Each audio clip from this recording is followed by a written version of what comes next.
apam da oti ase sen apam mu ahodo no unimemu sen unimunim nyina mu ahe na wunimu ene so de se na da munim no mene nana ofowie siedu enkoso hene the warrior prophet ana atene dwamu a ye be pensempense mu no so aboa yen na yenya ye ho ntiase ase ye kase apam a warrior prophet pachomo wakọ ababa ene dwumedie so wa hema me chiawo nyame sho bebre se da ne da nyina wo gibre na wo ba bie ye ni bie ya so ema ye te ye ho ase da ne da nyina warrior pacho na ye kasafa apam ho na ye ka apam a de di kan ye bi obi hwe ye ono onte ase sa eti apam no ye ka apam na se che ne den oh ye ka apam a ye wo sunsum apam ne apam bia wo ya ekowie osunsun oye ni kan so ekowie osunsun ene apam no ye omu ahoro ayese woni tumi bi edi ense wode wonsa ehye tumi bi ase eno kire apam a woni yes enti no ye wo ensu apam ene ye wo bosum apam ye wo moja pam enti apam no de egumu ahoro bebre yes ene ye be cheche mu se na emugu ahodo ne ye be yinu makomako ne ya chire mu na ensusuaso be na wo apam so oh apam ensusuaso wo so ayese wodi uti akoshe bosomase na ofomo na onfa ho nye den enchew so yes ye eno na apam wo honom ayese woni oba adi mojafra ese age owuo ne betete montam na ba akwa fachiri akobo adwaman ye de ensusuaso be ye den ebeba ene abusua bi wo honom a omu fi apam no se ema enware enti ukoware a wanhwa ne wawu eno susu timi ya apam e de yes okay warrior se na obobo apam ahodo bebrebe no yeyiyi no makomako uka bi ti se moja apam na ye dade moja apam ne se oba bu ne nsa woni nada eye moja apam oba bu ne nsa na woni ne da woni na ye moja apam woni na di moja fra no effect bi ya nsunso montam tete etimi hawo etimi di musuo ye den ebeto so ena bi wono ma wontimi nware se woni obi da na wabu ne nsa wontimi nya den enware okay obi susu wo ho a na yesi omuhye omho donti na omotwetwe omho ya ebi no yesa obi wo the blade na apane ewo ne ho na moja ye den aba na amakantam se obi ani wo betimi afa nachi ofa nachi ase nya no we kwale ase nya no obi a no obi a moja eyapam okay warrior se na woka se mapam biara no ye ne wani kwan so de kowie sunsum onyi ni se enye sunsum bi ne pion mom yesa na o matenka no obi onom na tenka na no de yesa de no ena metu obi bia fo se sa moja pam no enye bida abrabomu no ewiase no enipa esesa ye nipa ubeti masesa ogwako ya apam no ubu apam ne so se woni spirit bi ya apam na ubu apam ne so onfa ho nchawo da nti se ni peye bi obi hweye na waye saa ade yi bia kwan be so otimi ehu spiritual person bi na otimi a reverse man okay so that warrior ka se omontamu timetete na edi wo munya no se bi omontamu atete oba yi ni bebi abema ni ponam bebi oba na be hye difo bi no wo boa na otwa pam no ma etwa mu firi omumienu ne so ana se oyi apam ye ntwam yeyi oyi ni film nti obeyi oba ne pe ana otimi yi oba ne film ena niema ni bi wo no mo ase apam ni bi wo no ma modi mojafra na mo ntam tete oba ni timi wu ana yes ana be ma ne su timi wu okay apam no say obi edi mojafra ne ye yi na free apam ni mu a e wo se mienu ni nyina wo ho ana ya eni o se wo yi na free mu de ani wo kwan se mienu ni nyina wo ba mu twam de ya mu titi mu de ya te se mienu ni nyina wo ho no se na hodo ewo mu no wo yi wo ho de a e bia no odi wonsamani bi kra na ne wo mfa no ho kra ne de beto no but wo yi wo ho de a wo kwan timi ye na emom se wo twam de a wo yon pacho na ensuo apam nsuso ya ensuo apam wo honom se wakogina ensuom obi wo tetimire mu na busua ne yesa de no abusua bi wo ho awomo abusua bi wo sika wo fie bata be ni fie o mutimi sori ko ensuo ni manadwo ena ensuo bi ya tumi wom o ko ensuo ni mu ana bi ya sika wo fie no ebi no mutimi tetimire mu mutimi di gold ko yesa de no se gold wo fie ana wo de akoto ensuo ni mu no makanche no madinse ese esuo ni ma omo eba no mfasike wo fie enti fie bi wo obewure mu no enkwala nko a na to sikanim ubekomu ubewure sunsun akohwehwe mu no nitimi so omo nananom anaso omo nchi no ene yesa apam no ye den eto ho wo nipa bitimi ko nsuo mu ene nsuo ne ekonya apam a bia onim se tumi bi wo nsuo ne mebia nsuo bia ene se wutie mi a nsuo bia there is a spirit, there is a good spirit and there is a bad spirit. Nsuo bia there is a spirit and you ko nsuo mu a either say you are going to do a good one or a bad one. Nti niam ben obi ko nsuo mu koye ne ema oni nsuo ne nya apam. Eno de ye niam bebre. So yes, it depend ade a wodi ko nsuo ni. Okay. It depend ade a wokwa akoye. Okay. So yes. Okay. Ene na mafo aba ni je mru suo nti ye ko beach, ye ko ha yi. Omo so omo ko na bia tumi wo nsuo ni mu no omokoye niam bia te de wo ka ya wa se uko nsuo na akofo ba wo mu ha ida se nsuo ni bi ko na obeware no se wa brabo o ma de papa bia ma wonsem enti omo mu ko nsuo mu ko dwale no no mu ko kisi ma do nsa hyehyɛ mo ho no nsuo so a ebre se nkorofo no eniye nche se ye nsuo na chiwade no ma ba be ye nsuo bi ye chiri sa de no se wo ne obi ba beda wo mu da bi o mu chiri nyame kora se wo mpe. Okay. Na pope ana nsuo ba na swimming pool kra ko ye. Yes, water is life. Ose ne me honhom butu nsuo nani. Enti ka hu se nsuo bia ne nyame honhom butu ani. Yeah. Enti wo di fi komu e de ohaw bebrɛw. Wo di amane komu e de ohaw bebrɛw. Okay. So obi ene nsuo nya apam a eno nso so no o gi ne ho afiri mu age mu ko nsuo ne ho. Yeah, so woni nsuo nya apam a se wo je wo ho a age se uko nsuo na wo fresh tumi na eti nsuo ni mu no because nsuo bia tumi tim enti so fresh tumi na eti nsuo ni mu na ubisa no kore ye de ewom because ye difu obi wo ba be ka na asem de a kire wo ba ese se wo hwehwem a obehunu se ade oni bako na eke na ye ntro I think say last week akwala bi ba ma sorry akwala no na furu adoa ya boni dua na furu adoa ba ye ko mu dipa no na wono na akobo obi dua wo school mo ya kwala wo class 3 enye so obi mpo na aboni enye obi na aboni ono akasa na akobo obi dua akobo ntafo dua eni dua na nya wono ankasa enti no won sem obi di na sem ba se hwehwem ansa ebia na spirit no edibim wono ni edifo enti no sunsum hwehwemu no aya na eye nye so futi preko ano ma onipa na kwankyere ete se hwehwem na uhunu baabi ko ayare ni firi eba ne sen no ni nsuo ni nya apam eba ne sen no nya spiritual marriage eba ne sen okonu obi koda wo nsuo mu ene omo junso gu nsuo mu no ni nsuo nya apam. Okay. Ene ma no junso gu gatemu no omo ni nsuo timi nya apam. Okay. Warrior prophet say obi forge ne nsem ekodi osofu bi ho ekoka na osofu yi anhwehwemu nipa ne de esu ni ade abeka na ne wanhwehwemu na onime ho ade na okoye ma no a e de no sunsun so bone brew ebia ne tumi na wo ye nipa ko na sem wo mu ebia na okodi nsem oni bi bibi nsikwa bibi makwa short years here enti no obi di na sem brew a ese so di kan eye nhwehwemu ansa kacho nipa na so ma time Jini picture hwehwem ne hu baabi a asem no eye den efiri hwehwem ne hu baabi a yare ne firi ense no otimi asa.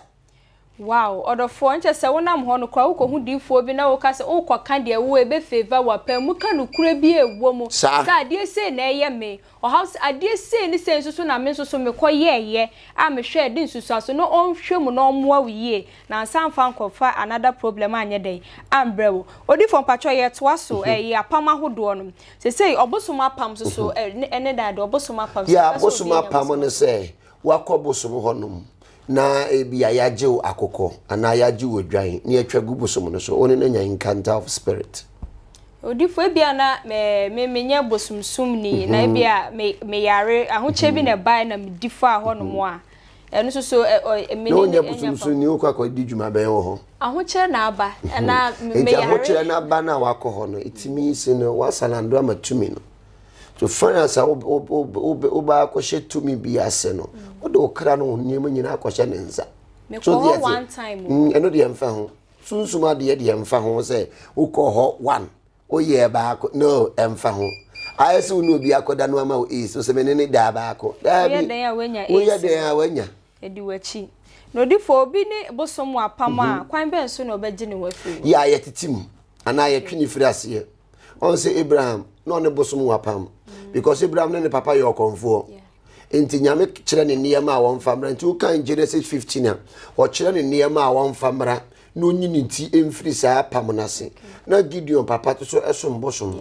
enti no emra nyame ebeji Gideon was a warrior but anything bia na obekọ no adi nkuku because of saa spiritual altar na isifie no na na edi ni nyanti nyame ka se wo mubu saa altar no na wonno onye wonu nyame altar enti se emba gobi ewo fie ana honhom bi ewo fie a ebi wo honom a emfa de papa emma fie honom obonniema ye de etugu so de yese obonniema etugu ayese efie a busumum obekọ ne fie ni nyina agija so de yese obekọ ne fie ni nyina agija we ba nye ye we ababa sei we ko nanima na niyema edane ya enti ni nyina egina apam ne so enti wani ba ho so na hunu se ade sei na edi minya no me wo fa no nyina petition wo no mo yansa ne wo mu ebewu it means ayapam bosum bi wo fia wo no mo nsa enti obegbo wura wa mo aso ayeden anom nsa baye bi wo so a oye asadwea obegbo wura mo aye asadwea so ti ase enti na se wo hwehwem na wo hwe abusua no ade a ewom na watu ho anamo na pam bi wo ho a wakọ baabi na ye utie frase okay sena na ye ka Gideon ye di Gideon na ye mfato ho no nche se enye obia na uye closer to God kwa na we ya apam bi wo fie intimi di wunya no matter how closer you are to God yeah what say ye free abusuam you matter how awa beji nyame edi ne ka bibia kire we ne pa na tie na sopam ye nyina ye free abusuam wa say enu ntina obia wo join ne wo maame abusua enu ntina wo ya wo maame bewo ne na furuma esa wo de eso na ya pem ento bibia wo firi abusuam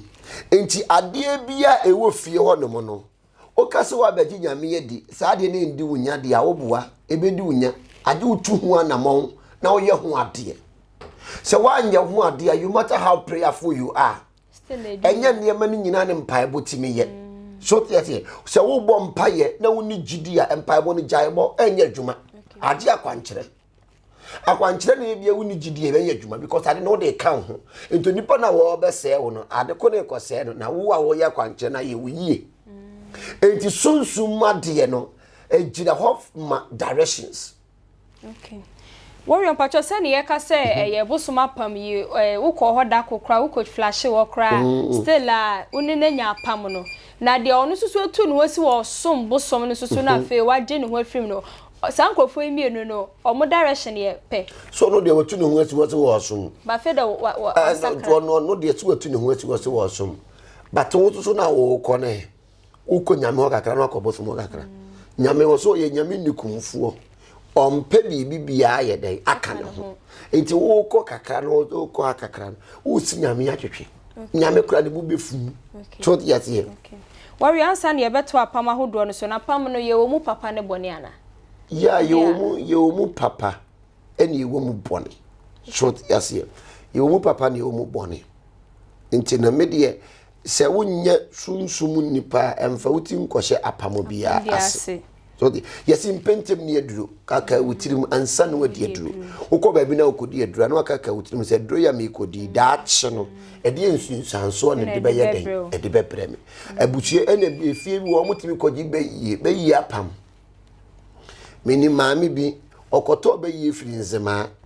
ene ɔde bɛyɛ aduane ma ne nuanom nyinaa yɛ den ediye entefie bi wa ne bɛyie nimu obi kɔgye na ɔde abɛfie hɔ na abeye ginaye atofie ho enti efie bi wonom a abeyifo nko a ne gufie honom enti ye obeyi apam to so ye den e wo honom okay em say bible no em yete ase se emra David ba ne ye bone no apam esan se David ne Ewrade wonti no yes was saying emra Solomon ye bone no was wagya David nti no metie firi wo mansem sa no nyame ka kire sa Solomon ntina na me question enti no obi wo hono ma woni nyame e wo apam kese Yes, Jeremiah. Jeremiah was a warrior prophet. But the difference in had your break a see Jeremiah because of any mission na edane suntino and then ya betcheno. Adiachi ani de na moha. Adiachi ani ye bono. Adiachi ani ye ni sin. So the yes here. Enti no obi wo no mo a wo ye nyame ani kosua. One urade wapam. You matter how any die David anye, but nyame said this is the man after my heart. Also one ni onipa woda na koma so. Enti obi wo no ma woni nyame e wapam. Ofiri ni na yem e ba no oni nyame wapam. Enti so wo beyi no waduro. No de be sori etia na wan hwa na odi kan wo mo kire. Sa bana me pese de yeti ase wo ne se em se obi ni nyankopon nya apam a apart from one new generation ne ma asefo ne mama de wale me obi ni nyame e wapam ayese woni o maame ne bosom wapam o maame ne beyi wapam e fodo nkwala no entade bi e wo fie foro ba woni wonse nyame e ka kire Solomon say waja David ntime nya obone because be ne wapam but me tief do manzem it was yen na ne ye jaye bone na ye ne ya be tu asoka e bia o papa bi e kod ene obi koda wo nwuram enama wabra bo aye basa emema fawa omu ntua woka emema ntimi ntisika nya omu ade aye apam a ede fie a edunya abusuafo obi besie ehu ti wo ho a na wososo wa de wabo wabosio mu kama ye to aso apam ahodo odi fon pacho ye ka enome apam a enome apam ye de ya enome apam ya de a wakoye obi ade no abodua to bobusie ni nyina adua enje busie bi wa ya dome wom yi ade yom nye yeda ento ko fa se nkrofo no so ba be yom ye ne duabo ni bi ya enya mi ebia obi pe adwuma na odi amana yes ni duabo ni bi enya ntu no kofo obi adwuma mu no otimba be gu adwuma ne ma no sika ni nyina ahye no abofom ne timi so no omo no entire generation no ya dome wom wow eminim nipa no me bie vacancy a me pe amanfa be ye adwuma ma eno ntine se yes wo ye bibia bisa titimirem ne so kwa ware bisa na efie wo nya wanka san be hu ene de ntia ware gya ye bebiri aba no se ye misa ware ye mansa ne yakoware ye fiti ya ne yakoware eno tie so kwa ware bisa fie ho efie wo nya emfa wuti nkohyem ade bi a enya no emfa wuti nkohyem wa nwu a na kofo hawa ye dan abrew ndi u feelings echi emfa wuti enkohye ade bi ma wo de wo ho a enye den enye yi apam ahodo no warrior pacho ye si dua apam dua apam no eno so ye da ya abusua bi wo muti ye dua so te yete abusua bi wo no ma no omo sum dua omo nana no sum dua edua so enipa bebere sum dua there is a spirit in trees sunsun enua bebere wo ho no ma ahonhom titim okay so te yete enti ye wo enua apam ye den e wo ho dua bi ti se wo dum se atumitim so te yete odum ahomachem ahomakasafo enu ntine se wo kotwa usunsum toso na wawu no okay because ahonhom ye den etim enti ye wo edua so apam ye wo nsu apam enti apam no de ye wo bebere wo hono okay no warrior pacho kwan ben so na obefa so se ni pay owo edua apam de di na chi ana ati ebia wo wadi ana so utwi ben spiritual person bia okosunsum mu a obeda na di a kiro se ade sen na edi abusua no achi okay na ya samu abusuafo biada wasepa se ojoini afi na waba ye wie ye kra ye kasafa apam ho aha warrior prophet TV spiritual headquarters sunsumu nsam dwumadie na wanigusu a we den wo hwe na yensemre no ye sponsors Billionaires Avenue or Washoman Estate Mangwase ne number wo hwehwe na 0242205146 ye twa ye ho akwaba ye ba ye beto en komo twetwe ne so yo abusia me the wall prophet no for esietu. This is Billionaires Avenue, located at Washoman Estate, Mangwase Junction, adjacent to the washing bay. And I believe in fast life, but I see it in slow. So in Billionaires Avenue, what we have is we have men's suit, we have casual wear, men, we have shoes. The shoes, we have the formal shoes, the office shoes, and then the event shoes for weddings. My girl says she want Netflix. We have half shoes, we have slippers and sandals. of all Warrior sizes. Prophet TV. We have jeans, we have casual shirts, office shirts, and we have sneakers of all brands. You see these feelings, I'm not catching. I'm on quest and feet. Some of my top quality brands are George Beluti, Christian Louboutin, ASOS, Pull and Bear, Ferragamo. I have Louboutin, I have Gucci, I have Louis Vuitton shoes, I have ASOS shoes, Billionaire shoes. So Billionaires Avenue, you just walk in and then we will give you a perfect fit for whatever occasion that you have. Be it wedding, be it engagement, be it funeral, or any other event that you attend. Just walk in Ashoman Estate, Manguasi. I'll be done with somebody that could do like me. When I be like Musa. Find us on social media. Instagram is billionaires_avenue. Facebook is billionaires. Yo, abusia me dey na Warrior Prophet Gideon for you see edu.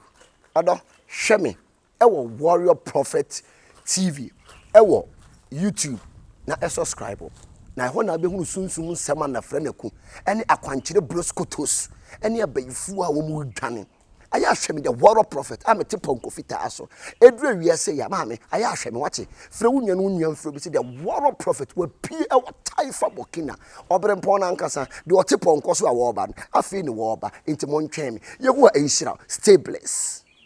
Warrior Prophet TV. Ho na yeka sunsum mu nsam. Yeka de yahinta a wonfa wani huye. De efia baifo de asie wo.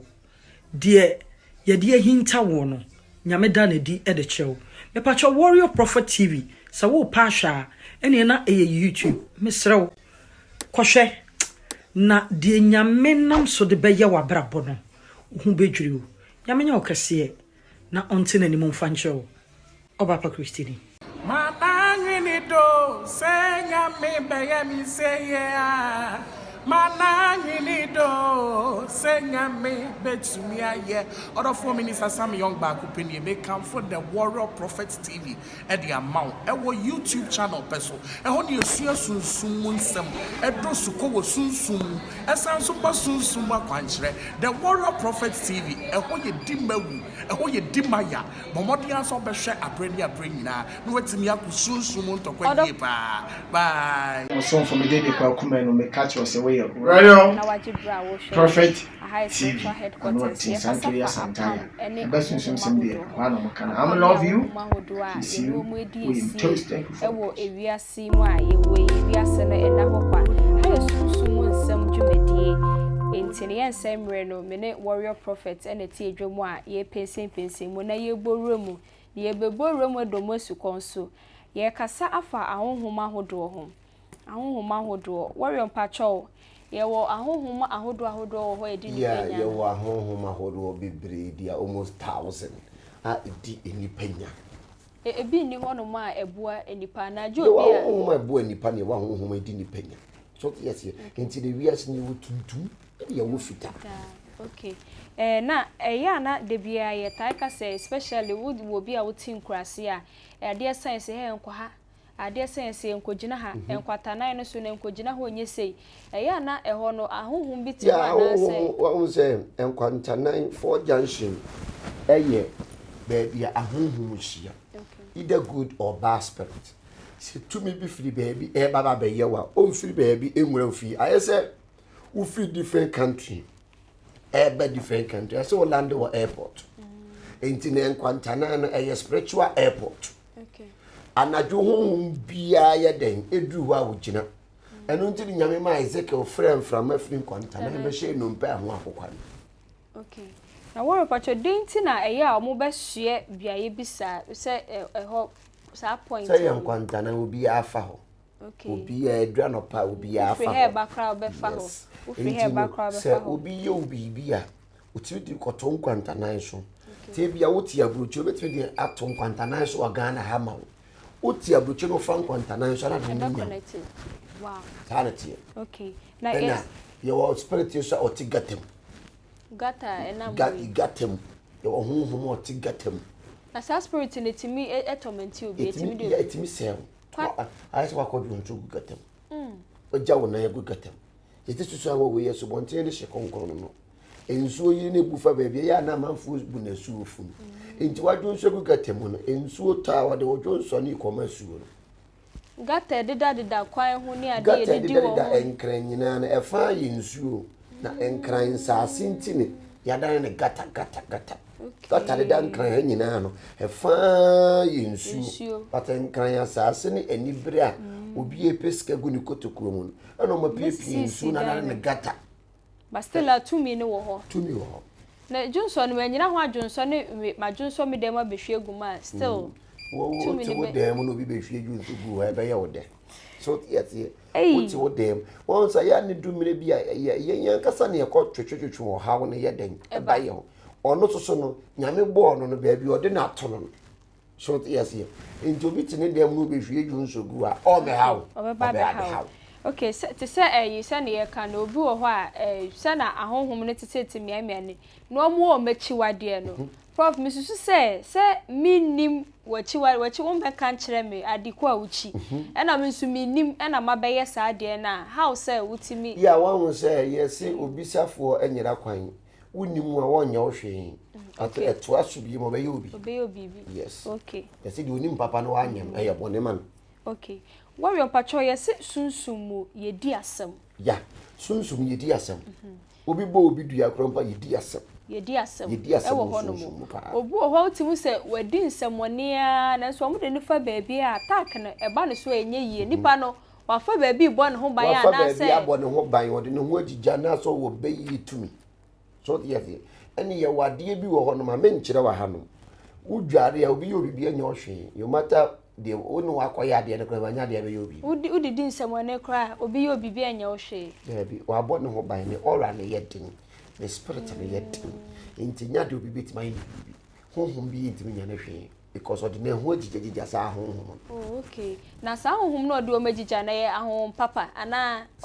ete enye honhom papa no ni nsamone honhom boni ni di nsamone to na ho agigija honhom boni okay so yes inti nya de o mbedi ni nsamone was wenya de no ho ama o mawi nti se na se nipa no waton ne ho waton ne so na ma so yes tumi na no but that dey be tried that you mushi obi o ye di o metima kana to for mama okay because say kasi edi asem wo sunsun one say progress kasi iron sharpen iron yeah e bia bia wa kọ no akọji tumi no obi wa more than that tumi than you because say na mi bisa no obi wo ho no mo a ade nipa no waye made ye ya na esi edi asem wo sunsun na ma ye meniam egu akwam na nipa yi nam ho saa nti wo be nam ho saa menya justice nti ese wo sori wo de fa ha no de afa pie ne ke ba ko be wo no okay ye nye ne dako all the time bia wo be di wonsam ne ayesi be yi wo be kum wakum awie na so wase wabra bo awie o de yare atos no abayifo bia pe enuro so ko obi bia wo ye bayifo bia wo pe enuro so ko papa abayifo chiomuchi abosonso chiomuchi nkamafo so chiomuchi malamfo so abayifo obayifo bia pe enuro so ko because of ade na wo ye eyowu adwuma eye risky job ayese anroba bia pe protection anroba bia pe protection se obeye den se no okowi aye nya den ye nche no short yase enchi no abayifo no mo protect wo ho okita tumi no osawo kwan ofa so ya so bayi tumi ni wo ho obekọ duro so aka ho na abosom bebiri ni abayifo ye kolabo okay ite se wo kono hokwa no oboa wo na ya sumasi onim na omwa wo sa keke tin so odi ni fam no odi bankuma ji o se so abosom me ho ade na na pe odi ni fa be ma ade cho odi bankuma ji na ade because of say oni ufie tumi no aye ba ko tin se odofo nyame mu ana wo mu ani wo hire be de ebe pie pie ba ya Bible say nyame nsam hira de mani pa yodefo na wo bre dwuma de ya ne ye mfa bi nka ho da de be cho se tobo as na fiti preko pa wo sia moja na eba yesu obi edi kan ye jawo da bi e ma waba mu na ba bi wu ana eso so yes ye e ma wo bi ye di a waye no enya den emfa nkotwetwe wo hauma na wo do ho akɔhye ade bi mu a ofe no be nu ho se ehunu yanka kama fa me ho ankɔhye saa ade nim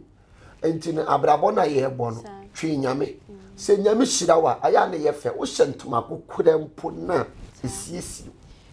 cause warrior nkofoni bi wo ho sometimes no wan hwe yi a akwai say wo pese won ti o mase because oya oni ade a wo fam no does it mean say e bia nipa ya kaka na ni hire bi beba e na ahonhom sorry won so nyame ebeji wa wodo fa oya o mu te tore bia oya obi a wo fam no gira pintin sorry de hiano so be sorry abrabom se wo sorry e ma dane okay se wo tena ze do nsa so da mi fam de enya you lie bad bibia ni wa be yi ya ma okay enti abrabom na se wo sorry ya enia ma be dane se nyame be hia wo do for ya o mo ni je se nyankopon na kasa ti mi set trials bi ma wa na say like Job hwe kwanya yeah Job a friend but we na dane nkunim die ye den e ma no nyame wo sakra wiem enhwe wo bi ye di a waye emfa wo ntutu